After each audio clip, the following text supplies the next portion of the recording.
Greetings everybody and welcome back to the Lupine Logs Budget Battles, the show where we build a deck for $50 and pitch it up against everyone else on decks for $50. We do this in our own hosted locals, the Lupine Weekly, which we play every Sunday at 7 p.m. CEST. Should you wish to join us along for the ride, the links are in the description down below. This week, we were actually supposed to play another deck, but some things may have happened. We were supposed to play a mix of Dogmatika and Argostars today, which is a control archetype that hasn't really gotten off its feet yet.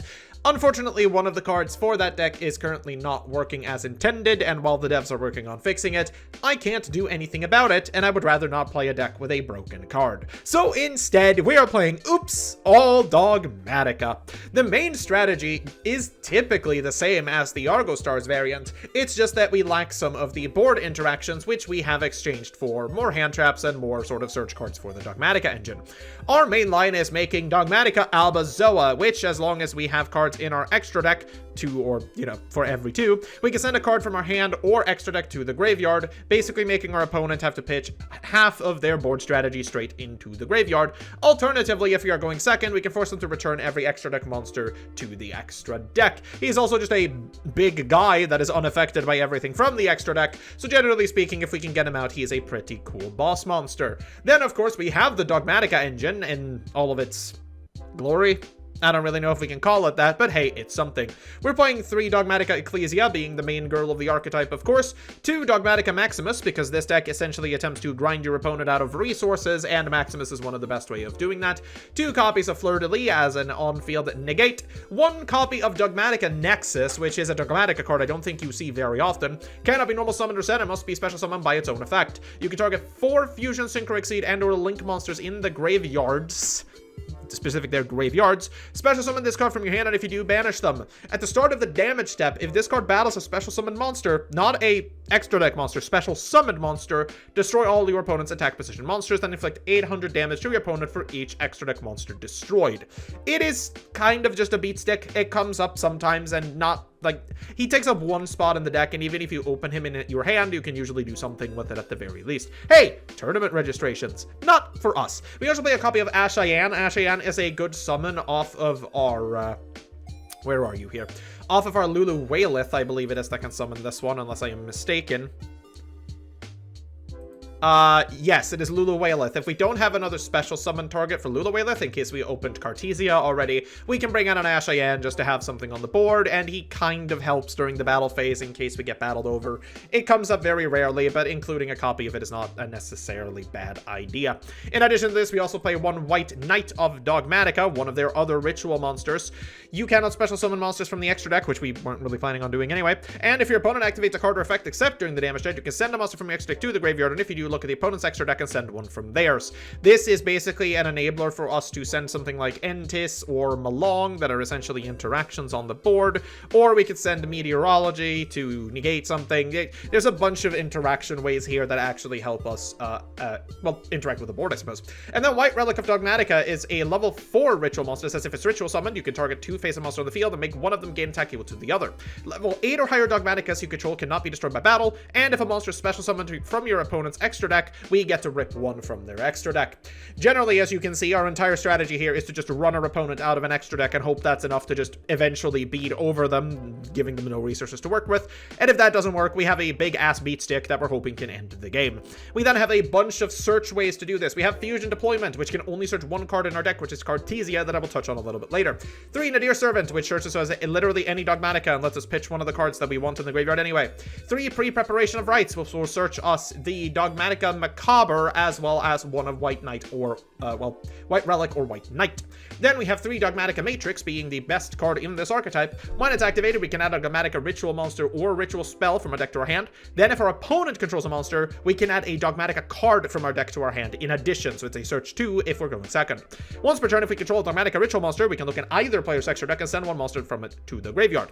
It's pretty freaking good. We're playing one of the field spells, which is Dogmatika Nation, which says neither player can target Dogmatika monsters you control, but with effects of monsters that was special summon from the extra deck. You can only use each of the other effects once per turn. During damage calculation, if a Dogmatika monster is destroyed by an opponent's monster, destroy that opponent's monster. And if this face-up card in the field zone is destroyed by an opponent's card effect, you can have each player send one monster from their extra deck to the graveyard. Comes up sometimes and is just a little bit of a cool card to include. We then have the ritual spells. Dogmatika Calamity lets us ritual summon any of Dogmatika card by sending a monster from our extra deck with exactly the same level.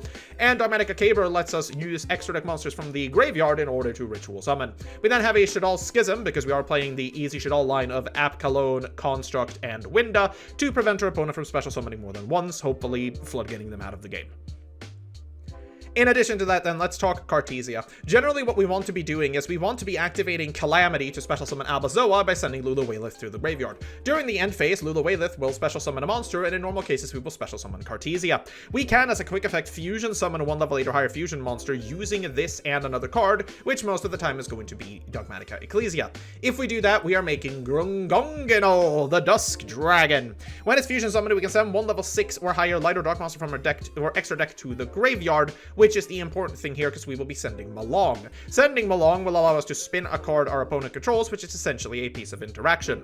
Not only that, but we can banish this card from the field or graveyard when a monster special summoned by your opponent is activated, or an effect rather. I don't know why I said it like that. If they activate the effect of a special summon monster, we can tag out Grungongenol to special summon Priskinian. Priskinian says that during the main phase, you can target one fusion, synchro, exceed, or link monster your opponent controls and banish it, or special summon it to your field. When this card destroys an opponent's monster by battle, you can inflict damage to your opponent equal to that monster's original attack or defense. It essentially tags out for another guy that we can sometimes use, and that comes in handy every once in a while. Also, it's just another piece of interaction on the board in a deck that doesn't really put up a lot of interactions. Our extra deck, other than that, is just a bunch of discard fodder that has effects when they are discarded. Entis pops a card on the board. Malong, as we mentioned earlier, spins a card back to hand. Herald of the Arclight allows us to search a ritual monster from our deck. Aggregator negates a card on the field, and Tri-Brigade Arms Bucephalus lets us send Garura to the graveyard, which draws us a card. The only real cards we will be summoning off of the extra deck here is, of course, Winda using Schism, which prevents our opponents from special summoning more than once. Our side deck is full of a bunch of board-breaking stuff. We've got some Kaiju, some Dark Hole, some Dark Ruler No More, a Heavy Storm. We got a copy of Cosmic Cyclone, 2 copies of Ultimate Slayer, because we do have a fair amount of different typings, and generally being able to deal with a threat while getting a benefit is good. 2 Dogmatika Punishments, in case we're going first and feel like we need it, and a red Reboot. We're also playing 2 copies of Different Dimension Ground, because generally speaking, doing a Dimension Shifter on our opponent's turn can come up and be quite handy. Other than that, of course, we have our hand trap lineup of 2 Ash, 2 Ghost Ogre, and 3 Drool and Lockbird, and our 2 Called by the Grave to prevent ourselves from getting ashed or drooled simultaneously. Generally speaking, this is also the deck you would be playing in the TCG, but I will include a TCG legal version of the deck down in the description in case you want to use the deck for yourself in a format that isn't the Lupine Weekly. Now with that out of the way, let's go do some games. Now, before we begin today's duels, there has to be a note here. We actually did have a round 1 where the replays got corrupted. Oopsie daisy. I am going to summarize it very shortly because we did actually end up taking the win in that one. We were playing up against Stun, where we were able to basically out the board by pitching Entis to the graveyard to pop the relevant stun cards on the field, and eventually just beat in for game. The games didn't take very long because once you break a stun board, you can generally punch face very hard. So we are simply going into game number 2, where we're up against Parfuki.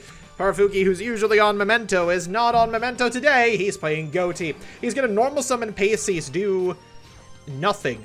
Interesting. We're going to go ahead and we're going to activate Dogmatika Matrix, which is going to let us search both Calamity and Albazoa because he controls a monster. Well, Calamity for Albazoa, he is going to activate Baldrake, which makes sense, I suppose. Banishing our Lula-Waylith will go Albazoa, forcing him to pitch 7 cards from his extra deck: Lizardos, Harklight, Serpent of the Goatee, Bicorn Goatee, Omega, Deep Beyond, and Impulse from hand. We're going to pitch another one, and we're going to get rid of Ascan. We're going to normal summon the Ecclesia, and he decides to scoop them up as we have basically eradicated all of his plays immediately. For game number 2, then, our starting hand is okay. I thought he was going to force me to go first here, but he actually didn't, and then activates Dimension Shifter. Very scary. He's going to summon... Hey, wait a minute. That's me! I was the traitor all along! He is going to go ahead and he's going to banish Paces and Physiques from the deck and then end his turn. Then during the standby phase, he's going to summon back Pacey's, which is fine. We did draw into Dogmatika Matrix. We're going to activate it to grab Dogmatika Calamity as well as Albazoa once again. We're going to go and activate Calamity, pitching the Lulawith to the banish to get Albazoa and force him to banish all of the extra deck. Very cool. We're going to go for the Matrix, and we're going to have him banish the Ascan once again. We're going to normal summon Dogmatika Ecclesia, and we're going to grab the field spell this time, Dogmatika Nation.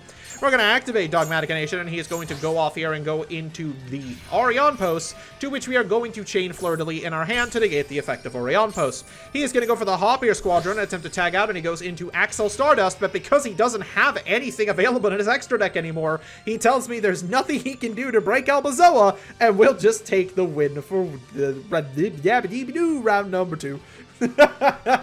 Round number 3, then, we are up against KD, and KD is playing Runic Fur Hire, which honestly is probably one of the hardest matchups we're going to go up against, because Runic Fur Hire doesn't really care about their extra deck that much. Because we can't get rid of all of the cards, we can't really interact with them in a way that we would like to. We're going to go for the Ecclesia to search Dogmatika Matrix here, though, and we're going to go for the Matrix effect immediately, and we are going to find Albazoa. This is the main line of this deck, baby. It doesn't get any better than this.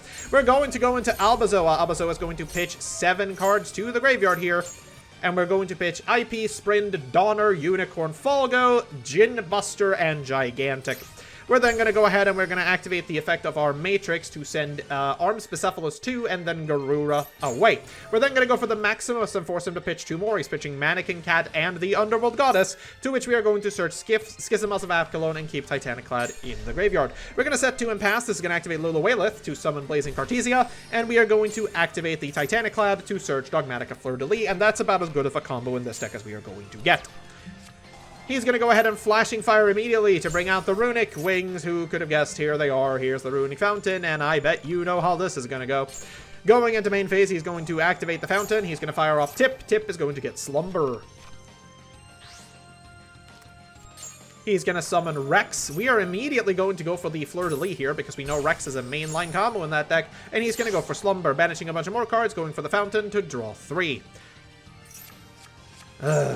He gets a Sprite Jet off of that. We're going to go ahead and Cartesia here. Gongonol is going to be summoned, and he's going to search Starter. We are going to hope that this is enough to get 2s off the board, so we're just going to pitch the Malong and then chain the Schism, which is going to get hit by Runic Destruction, which makes sense, but we'll bounce the Jet anyway. He's going to go into Donner. Donner's going to activate its effect and then tribute itself, but we have the Called by the Grave for the Donner.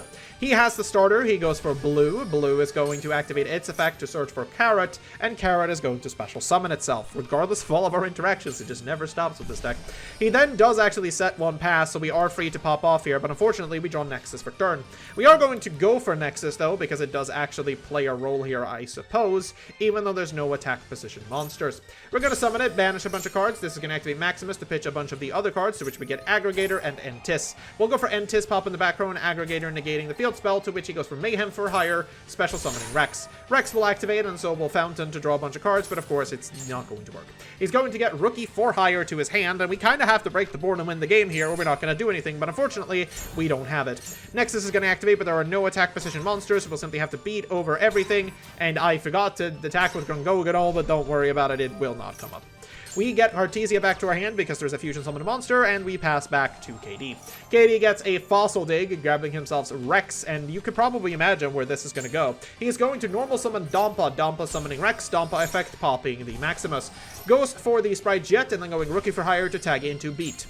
This is going to trigger the Rex in the graveyard to special summon another Dompa, which is going to trigger Beat, and we're going to go for the Grangonganol here to tag out into Despian Prosekian. He's going to grab Raphael. I bet you haven't seen that guy before. He's going to go Beat effect, summon Raphael. Raphael is going to search the top 4 cards of his deck because he's got a lot of Fur Hires, buddy. And he's going to grab himself a Runic Freezing Curses. With that, he is going to go into the Folgo. We're going to go ahead and just activate Proscenium here for the hell of it, because it's just going to banish a card and it doesn't matter. He's going to activate the Freezing Curses. That's going to go for the Runic Fountain. He's going to draw 3, and he is essentially set up at this point. We are just going to go straight into battle on our turn after he attempts to activate Rex and bring back the Raphael. Raphael, again, is going to search. Dompa is going to pop the Fleur-de-Lis. He's going to find a Nibiru and a Slumber, and of course, he goes for the Slumber. He goes for the Falgo, which is going to draw him 3, to which I say absolutely not, no more drawing cards. He negates our Nexus, which is unfortunate. We are still going to go in for the attack with Nexus here and just break the negate. He goes for the Runic Slumber, protecting his Falgo, unfortunately, meaning that we can't actually win the game this turn again. God damn it. Prosekian is just going to banish another card. It is not going to end up mattering as we go into draw phase once again. We have 8 cards left in our deck, and we already know at this point that he has multiple ways of finding even more Runic cards, and that is just going to be the end of the game. Game number 2 then, and our starting hand is not looking great. It's looking decent at best. We'll go for Matrix, search for Albazoa. We'll go for the Ecclesia, searching Dogmatika, Calamity, and we will, at the very least, get to summon our big boy Albazoa. Albazoa is once again going to force him to pitch a bunch of cards. We'll pitch a Falgo from his deck as well, but that is all we've got, so we'll just pass and then summon Cartesia off of Lulu Waylith. At this point, he's going to Flashing Fire, bring out Hugin. Hugin will activate effect to search Fountain, and by God, this deck is despicable. He's going to Fountain, followed by Red. We're going to Cartesia here. He's going to Freezing Curses to negate. He'll get to draw a bunch of cards off a Runic Fountain, because of course he will. To which we will chain the big girl, and of course it's basically invalidated by Hugin. Jesus Christ. Dompa will summon Rafal. That will pop a card on the field. Albazoa is now dead to a little guy in a rocket, airship, boat. I'm not entirely sure what Dompa actually sits in, but that's fine. He gets a Fossil Dig to search Rex, and as you can see on the field here, we are already on the back foot, and there's not a lot we can do about it. He'll go for another Hugin. Hugin get himself another Fountain. This is incredible.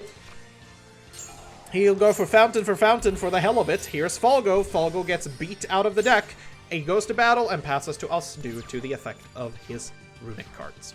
We don't have a lot, so we'll simply go for the Heavy Storm. He'll attempt to draw 3 here. We'll go for the Dogmatika to stop him. We'll go for the Matrix, searching Calamity, but it's not really a lot we can do with another Albazoa, unfortunately, because we've sided out of the other ritual spell. Yeah, that is a massive blunder on my part, but I legitimately did not think it was going to come up, but it is the way it is. All of the chains pop off, and as you can imagine, the entire field is just going to explode. He is going to draw a bazillion cards, because that is how this deck works, and there isn't really going to be a lot that we can do about it. He's going to search all the resources he could ever possibly need. All we can get onto the board is a Brasinian, and that's basically it. We do summon Proskenian, and there he is, and then we get to bounce a card back, whatever. With Proskenian, a guy off of the graveyard, who cares? We'll punch over Folgo, because screw that guy, he'll take a bunch of damage. That is unfortunately going to be our turn, and as you can imagine, there is not a lot we can do to get back from this situation. Seal's going to trigger, we're going to Proskenian, we get negated anyway, he goes for the Raphael, and we already know it's over. And that was Dogmatika, or oops, all Dogmatika. This deck does have a very funny interaction path when you're playing it, because essentially eliminating your opponent's extra deck is actually really strong in the modern game of Yu-Gi-Oh! Unfortunately, the deck doesn't really do anything more than that, so when you go up against anything that doesn't really care, or similar to us, benefits by sending our extra deck to the graveyard, we're gonna have a really bad time. The problem, again, is that the Dogmatika engine was built to be an auxiliary engine for other things, and it shows really well when you're trying to play it by itself. But regardless of that, we are going to rate the deck similar to how we do all decks, so here we go. We're going to start off with power level, where it gets a solid 4. The reason for this, and basically the solo reason for this, is Albazoa. Albazoa is incredible. Being able to shove 7 cards out of your opponent's extra deck for literally no cost other than existing, and then making all your Dogmatikas immune to extra deck cards is incredibly strong. It is, I don't have anything else to say about that. It's just really, really good. Unfortunately, there's nothing else here. Yes, we have cards like Fleur-de-Lis that act as an on-field negate, and we do have some board wiping in Nexus and Nadir Servant pitching something like Antis, but it just doesn't do anything more than that. You are banking on the fact that you can gimp your opponent far enough using the extra deck that they cannot play the game, and nothing can out a 4K beater. If that fails, you're done, kid. As far as consistency goes, it's getting a very weak 2. This is one of the most awkward decks to play around I think I've ever played. We have 2, 5, fucking 8, 11 searcher cards. If we want to include Ecclesia as well, that's 14 to find the 3-piece combo that we need to do something. Dogmatika Matrix becomes a 1-card combo if your opponent controls a monster, but then we are already on the back foot, because that means they've had access to their extra deck. it's not great. Most of the time, we'll also simply end up on normal summoning Ecclesia and not having anything to find unless we've sided into punishment, with realistically, we should probably have been playing in the main deck in order to avoid this issue. Then we would have at the very least have had a single piece of interaction on those hands. It's not great. In terms of resistance as well, there are a lot of cards that absolutely end our life. Drolan, Lockbird, Ghost Ogre, Ash Blossom, Infinite Impermanence, literally any hand trap in the world hitting Ecclesia or hitting Dogmatika Matrix, and our turn is essentially done. Sideboarding, at the very least, we do get another 4 on, because this is a very, the framework of the deck is very small. You could potentially put anything into your side deck and play around with that however you wish, because there is just a lot of flexibility. Unfortunately, our game plan is always going to be one note, being Albazoa, so your opponent is always prepared on what we are doing and can easily side against us. The only positive about this deck is that this deck is very, very easy. The mainline combo is incredibly simple. You just get your way into getting Albazoa and getting into Dogmatika Calamity, and you're essentially off to the races. Even the interactions after that are not that incredibly difficult to understand, so you can kind of just go off that way. That ends this deck on 21 points, being our bottom scorer so far, which I think is well deserved. Dogmatika, again, is an auxiliary engine. You're meant to play this in other decks. Even so, you could potentially play Albazoa in other decks and it would probably do better. In this one, yeah, I wouldn't really go out of your way to buy this. If you're going to play Dogmatika, play it with something like Branded, which is going to make the deck significantly better, but that's not what we did here today. What we are going to do before the end of the episode, though, is we are going to go straight out to the Wheel of Decks. Alright then, and we are back at the Wheel of Decks. Now, there's only been one real change to the Wheel of Decks, and that is we have added Drytron to the list. With the reprints of Nova and, I believe, the Meteonis, Drytron is now physically possible to do for under $50 to build a proper version of the deck, so we're going to be including that. Other than that, we still have our absolute death and destruction on the wheel, which is Watts. Please don't roll that, I don't want to see it. Let's see what we're playing next week.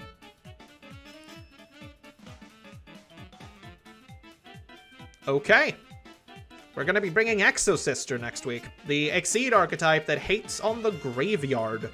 That could be interesting. I think it could do fairly well in our format, to be honest, but that's something we'll have to see next week. If you would like to have your deck added to the wheel, there's channel memberships down below, and it'll buy me a coffee and get your favorite deck onto the wheel. As always, though, remember to stay safe out there.